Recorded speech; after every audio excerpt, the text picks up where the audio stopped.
Hello everybody and welcome back to GamingOnCaffeine. My name is Isaac and we are back for episode 19 of FTB Infinity Evolved Skyblock, and I have been pretty busy doing quite a lot of stuff since the end of last episode, the first of which is I have updated the mob dropper spawner that we have over here after a couple of suggestions in the comment section of the last episode. The first thing that I've done is probably the most obvious. I've added a bunch of caches from thermal expansion to the front here so we can store all of our mob drops in all of these caches and not block up this golden chest over here. The second thing that I've done is I've moved the witch water from the bottom of the spawner up to the top of the spawner, and so now in the top here, instead of using normal water to push the mobs towards the center, we're now using witch water so that all of the mobs that are getting pushed towards the middle are already in their witch water form when they hit the bottom, meaning that we can spawn our enderman down here using our auto spawner without them teleporting everywhere, whilst at the same time still getting wither skeletons fall down, get killed by the grinder, and then have the wither skeleton skulls come on round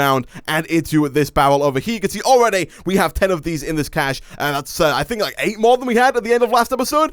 We do have a bit of an issue with spiders creeping through that little gap there, which is a bit of something we have to work on, and actually something that we can fix super duper easily right here at the start of today's episode by simply filling in that block there with some cobblestone. There's not really a whole lot of reasons for me to go back into that spawner now, so I don't feel too bad about just covering this up. Also, I should probably explain how this is set up, because we also have everything that's not in these caches here being sent directly to this trash can. For example, all of the stuff like the bows, the chest plates, the other items like the sugar, iron, redstone, gold, all the kinds of stuff like that I didn't really need to keep. We're getting enough redstone and iron from our system over there. Bows and little pieces of broken armor we also didn't really need, and so the system here keeps all of the stuff that we want in these caches.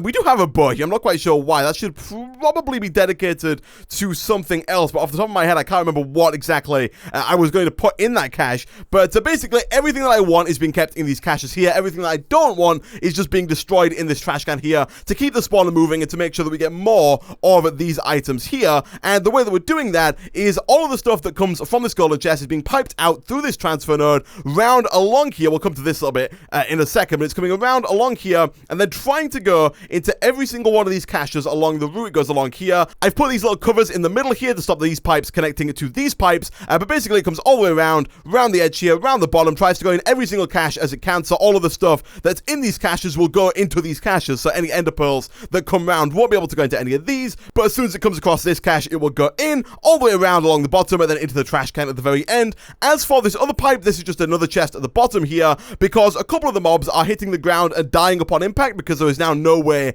to soften the blow when they hit the floor, because we can't use water, and so a few of the mobs do die on impact, and that's why there is a vacuum hopper at the bottom there with a chest, so all of the drops like that zombie there that just died will get sucked up by the vacuum hopper, put into that chest, and then go through the exact same system that get piped round up and through here. That does mean that some of the items, I don't know if you get, for example, wither skeleton skulls, if a wither skeleton just drops and dies from fall damage. I don't know if that's how that works, but the good news is that wither skeletons don't seem to die from the fall. They seem to be a little stronger than normal skeletons and seem to be able to survive the fall most of the time.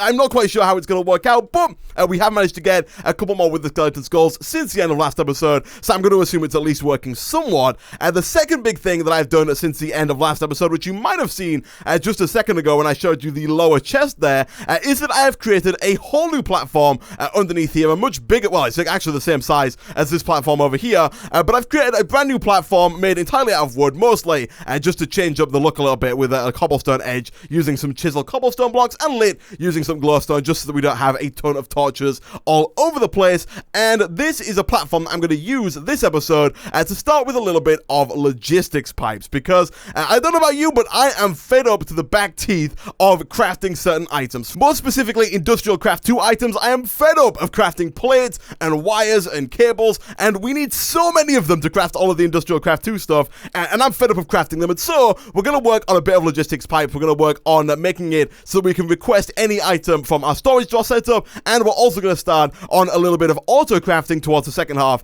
of today's episode. And I have some pretty cool ideas for some interesting auto craft setups once we get to that part of the episode, but to start with, we need to set up the basics of logistics pipes. And so if we come over here in NEI and type in logistics pipes, these are all of the items that the mod has to offer, and it's kind of like applied logistics in a way. You'll see why if you haven't played with it before, but if you have, you know what I'm talking about. But we're going to start by making this guy over here the logistics power junction, and this is how we get power from our normal power generating system system, which is all of our steam dynamos over by the steam boiler, how we get the power from there into our logistics pipe system. And to make this, we simply need 6 iron ingots, 2 redstone, and a block of redstone. All super easy stuff to get and all super easy to make, like so. We got a block of redstone, put some redstone either side of it, put some iron on top and bottom of that. That gets us the logistics power junction. I'm thinking for the time being, what I'll probably do is put it underneath the current set of conduits that we have. So I'll probably put it like right about here. I want to make sure it's connected to one of the more powerful conduits. I'm not quite sure how much power our logistics pipe system is going to be taking up by the end of the episode, but I do want to have quite a lot of logistics pipes set up, and the way that it works in terms of consuming power is the more logistics pipes that you have in the system, or the more pipes from the logistics pipes mod that you have, the more power it consumes. So the first thing that we're going to do is we're going to create some basic logistics pipes, which are these guys over here. To make these, we need 2 hardened glass or 2 hardened aluminum glass, also fused quartz. We're going to use hardened glass because we have, I think, like 9 or 10 of them lying around in one of our storage drawers. We also need a redstone torch, 2 cobblestone transport pipes, a diamond transport pipe, and a golden chipset. We're going to need quite a lot of these. We do get 8 per recipe, which is pretty cool, but I have started crafting up a couple more of these golden chipsets here, each of which requires 400,000 redstone flux to craft. So they are taking quite a little bit of time, which is why I started them before the episode. But let's take a few of those. We're also going to need quite a bit of glass in today's episode to make both the cobblestone pipes and the diamond pipe. So for now, let's just take 2 of each of those, bring them over to here, and in order to craft cobblestone pipes, it's cobblestone and glass like so, and then in order to craft diamond pipes, it is exactly the same, but with diamonds either side instead of cobblestone. Redstone torches are, of course, super duper easy to make. All we need is some stick and some redstone. That gets us that, and then finally, all that we need after that is 2 of these hardened glass, which, as I mentioned, we have just lying around over here. Let's go ahead and grab 2 of you for the time being, craft all those up like so, and we get ourselves 8 basic logistics pipes. Nice. Now, the way that we hook up logistics pipes to their logistics power junction, this guy over here, is simply by connecting up a logistics pipe to the logistics power junction. So if I do that, this one is now powered and online. You'll know it's powered and online when it goes black, like it's done right now. If it's not, it'll look red like this. This one is currently not connected to any kind of power and therefore won't really work in any kind of scenario. So now that we've got those, the next thing that we need to work on is we need to work on crafting another logistics pipe. And if I'm not mistaken, it's this one here, the provider logistics pipe, and you'll see there it says type item source, attached to an inventory, send 16 items to the network on request, ignore supplier pipes on the same block. So we're going to make this, and we're going to connect it directly to the drawer controller, which is in turn going to give it access to every single one of our drawers at the same time. So let's go ahead and look at this recipe. For this, we need a golden gear, a basic logistics pipe, and 2 redstone dust. I should point out, actually, by the way, like right off the bat, that all other logistics pipes, like all of these pipes here, all require a basic logistics pipe in order to craft, and so we are going to need quite a few of those for all of the stuff that we want to craft in today's episode. That currently has no press on it whatsoever. Let me just go ahead and quickly throw that on there. That should go ahead and make us a couple of golden gears. As for everything else, we've pretty much already got all of that on there, and the next pipe we're going to make once we have this golden gear is the request logistics pipe, this one over on the right. And to make this, we need a second golden gear, an iron gear, and a basic logistics pipe. We do already have an iron gear in here, so I'll take that, and also 2 of those golden gears. I'm going to leave that running because we're probably going to need quite a few more golden gears throughout the course of today's episode. Let's go ahead and make a provider logistics pipe, and let's also go ahead and craft ourselves up a request logistics pipe like so. Nice. So I'm going to set up a basic, like, little scenario here just to give people who have never played with the mod a bit of an idea for how this works. So if we get 8 of these wooden planks here,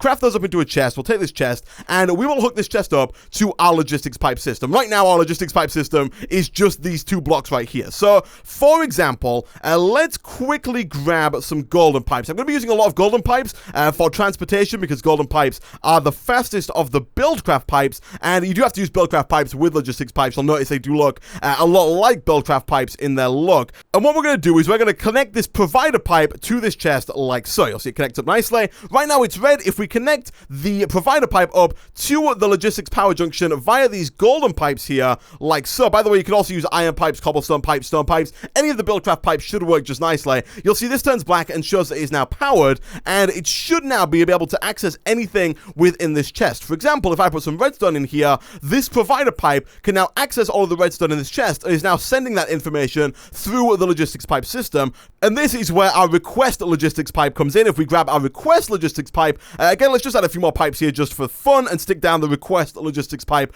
right about there. Right now, the request logistics pipe cannot be right-clicked with the hand. There is a request logistics pipe Mark II, which you can right-click with your hand, but we're using the basic one here. You do have to right-click it with a wrench or crescent hammer. If we right-click this, you'll now see it has all of the items that are currently within our logistics pipe network, which currently include just everything in this chest, which right now is just redstone. If I was to put all of this stuff in here, which by the way, spacebar and left mouse button to easily move stuff into and out of inventories like that. But now if I come back over here and look into the request logistics pipe, it shows all of the stuff that is currently within this chest. And what we can do is we can add multiple of these provided logistics pipes to multiple chests or multiple inventories, or more importantly, this one storage controller up here. And that's going to allow us to access everything that we have on our island. We can even hook them up over to the caches that I've just set up by the mob spawner, so we can access all of the mob drops from this one single location as well. And you'll notice at the bottom there are also a bunch of buttons, and what all of these buttons allow us to do are request items from the system. For example, that redstone that we put in earlier, if I were to request some redstone to craft something,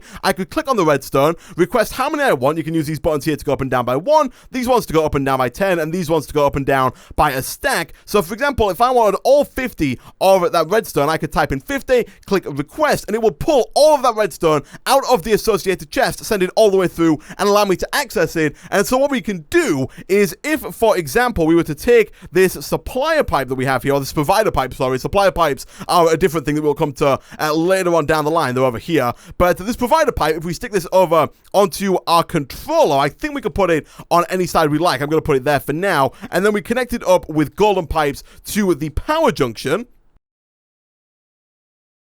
Like so. What we can now do is, if we hook this back up again like this, we want to get rid of this chest because that is not doing anything of importance right now. If we get rid of this guy, we should be able to see, I think, everything in our system from within this one block, and we totally can. We can see everything that we have within all of those storage drawers from right in here, and I believe we can also request anything from any of those storage drawers. For example, if I wanted a stack of diamonds, I could just request those. They will pull out of the storage drawers, get sent around these pipes, and come out of the bottom here. Pretty cool stuff, and it makes accessing stuff from all around the place much easier, especially because we have like a lot of drawers lying around, or sorry, a lot of chests lying around like these 4 over here. We can put these provider pipes on every single one of these chests, and also on the caches over there, and maybe on the chest full of Britannia flowers. And now we can access all of our stuff from one central request pipe instead of having to go and run around to collect all the stuff from all the different places. Pretty cool stuff.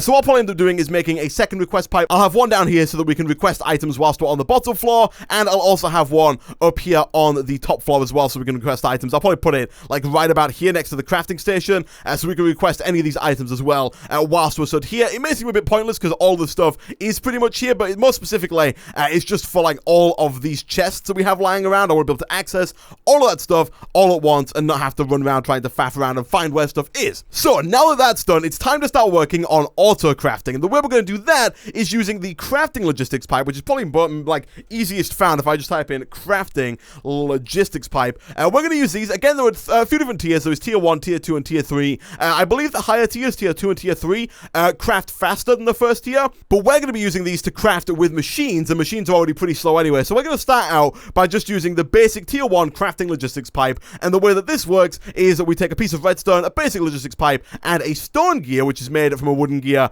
and some stone, craft all those together, and that's going to get us a crafting logistics pipe. So let's quickly grab 4 sticks from over here. 1, 2, 3, 4. Let's grab 4 cobblestone from over here. 1, 2, 3, 4. Craft all those together in here. Let's go ahead and put the sticks in, get ourselves a wooden gear, craft those up into a stone gear like so. 1, 2, 3, 4, and then use that stone gear in conjunction with a basic logistics pipe and some redstone, and that gets us a crafting logistics pipe. Again, pretty cool stuff. So what can we use this for? There are a few different things. We can use it for crafting individual items. For example, if we go back to logistics pipes here, and you'll see there are a bunch of different like tables and stuff along the top, one of which is the logistics crafting table. This is made using a chest, 4 of these planks, another stone gear, and another crafting table. And I'm going to make one of these just to kind of show off how the logistics crafting pipe works, but we're not going to use a whole lot of these, at least not in today's episode, for actual crafting purposes. But let's grab a normal crafting crafting table. Let's again grab some sticks. Let's use those to make another wooden gear. Let's use that wooden gear again to make ourselves a stone gear. And it's recipes like this, recipes that are pretty easy to make, but very tedious to make as well, because they just take time more than anything else. I'm going to try and automate by doing all of this stuff that we're about to do. So once we've got the stone gear, we can use that to make the crafting table. I think we've got everything we need. We do. So what we can do with this is we can craft individual items like that gear that we just made using our sticks. So, for example, if we were to put this down, let's say right about here, and we were to put down the crafting logistics pipe against it like so. Now, we've created a bit of a conflict here, because for those who don't know, buildcraft pipes are not the smartest of pipes when it comes to routing items. So, for example, if I was to like run pipes over this way, and I was to request that same stack of diamonds that I requested earlier, what they would do now is they would come along, come through. Once they get to this point here, because the buildcraft pipes don't know how to direct the items, it's just going to split them evenly between these three directions. So, for example, if we come over here, let's again request another stack of diamonds. We'll take 64 of those. We'll click request. They'll all come through just as they would before, but once they get to this point, they're not going to know what to do, and they're kind of going to shuffle off all over the place, which for us is going to create a bit of an issue,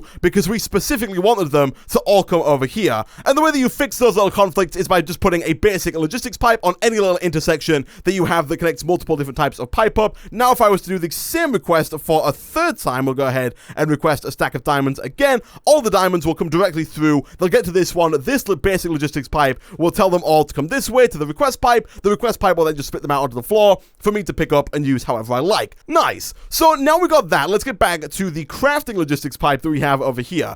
So basically what you can do with this, again, you have to use a wrench to open it up, but you can teach the system to craft certain things. For example, if I wanted our system to craft sticks, what I could do is I could put oak in the input. It takes 2 oak wood to craft the sticks. I can put 2 in there. And in the output slot, I want to put 2 sticks. So we're now telling this logistics pipe, if you put 2 wooden planks into this crafter, you will get 2 sticks back. Let me quickly grab some more oak like this. And so now what we have to do inside the logistics crafting table, this one doesn't have to be accessed with a wrench. You can open this up and we can teach it what we want it to craft. In this case, we want it to craft sticks, like so. Now, if we come back over to here, open up our request pipe, and we change the view to only view items that are craftable by clicking this little button here that says both. If we click on that, we can now only see items that are craftable in our system, and as you can see, it tells me we can craft sticks. If I click on these and request that it crafts me 10 sticks, like so, it's going to request 10 sticks. It's then going to bring the oak planks down from there, round and into this crafter, craft those wooden planks into sticks, and then send those sticks back along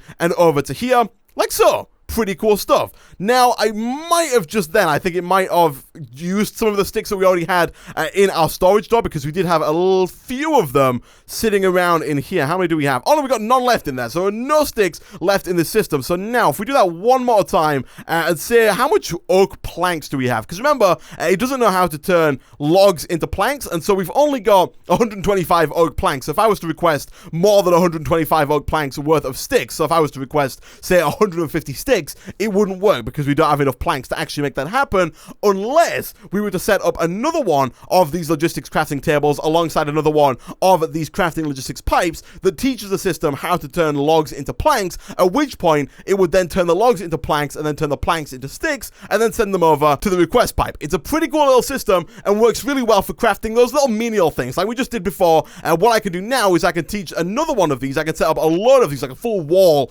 of these logistics crafting tables. We can have another one that's taught how to make basic wooden gears, and then another one after that that's taught how to make stone gears, and then one after that, if we wanted, and that's taught how to make iron gears. But for iron gears in particular, we need to use machines, and that's where I feel like the best use of this comes in, because we can use these crafting logistics pipes to automate some of our machines. So like right now, for example, if I wanted an iron plate, I could either go over to my metal press over here from Immersive Engineering, put some iron ingots in there, wait for them to get pulled along, take them out of this chest, and then use them for the craft, or I could put them into my metal former over here, again, wait for them to turn into iron plates, take them out of the metal former, and then go about and use them however I like. It would be much easier if I could just go to my request logistics pipe. Let me turn hover mode off real quick. It'd be much easier if I could come to my request logistics pipe and just say, hey, I want 14 iron plates, and then it brings them to me, and I can use them however I want after that. Or even better, I can look at the recipe after that one. I can say, okay, I want to make, for example, a basic machine block. I can then teach my system how to make iron plates using either the metal former